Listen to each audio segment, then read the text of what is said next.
প্রিয় ভাইরা আমার, আজকে এই পৃথিবীটাকে এই জালেমরা জুলুমে পূর্ণ করে রাখছে। হাদিসের মধ্যে ভবিষ্যৎবাণী আছে, কামা মুলিয়াত জুলমা ওয়া জাওরা, পৃথিবীটাকে জুলুম অত্যাচারে ওরা ভর্তি করে রাখছে। ইনশাআল্লাহ আল্লাহ রাসূল ভবিষ্যৎবাণী করছেন, ইমাম মাহদী আসবেন, গোটা পৃথিবীর মধ্যে আবার ইনসাফ কায়েম হবে ইনশাআল্লাহ। সবাই বলেন আলহামদুলিল্লাহ। ইনসাফ প্রতিষ্ঠিত হবে, তোমাদের মতো জালেমদের বিদায় নিতে হবে। আপনারা লক্ষ্য করেছেন, একদিকে আলোচনা চলতেছে, ফেব্রুয়ারিতে যখন আমেরিকা আক্রমণটা করেছিল আপনারা জানেন, সেখানে আলোচনা চলতেছিল, আলোচনার মাঝখানে আক্রমণ করে বসলো।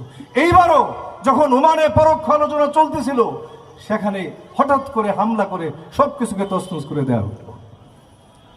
প্রিয় ভাইরা আমার, আজকে এই জুলুমের বিরুদ্ধে আপনাদেরকে রুখে দাঁড়ানো উচিত, ঠিক কিনা বলেন?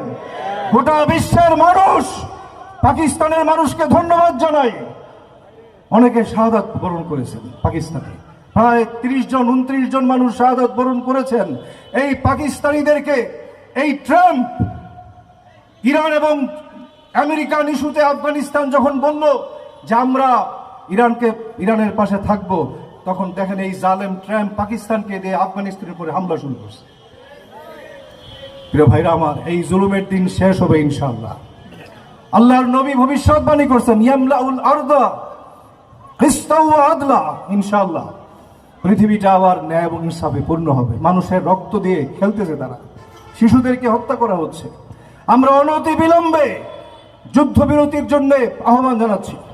সরকারকে বলবো, আপনারা শক্তভাবে এই জুলুমের বিরুদ্ধে আপনারা কথা বলেন।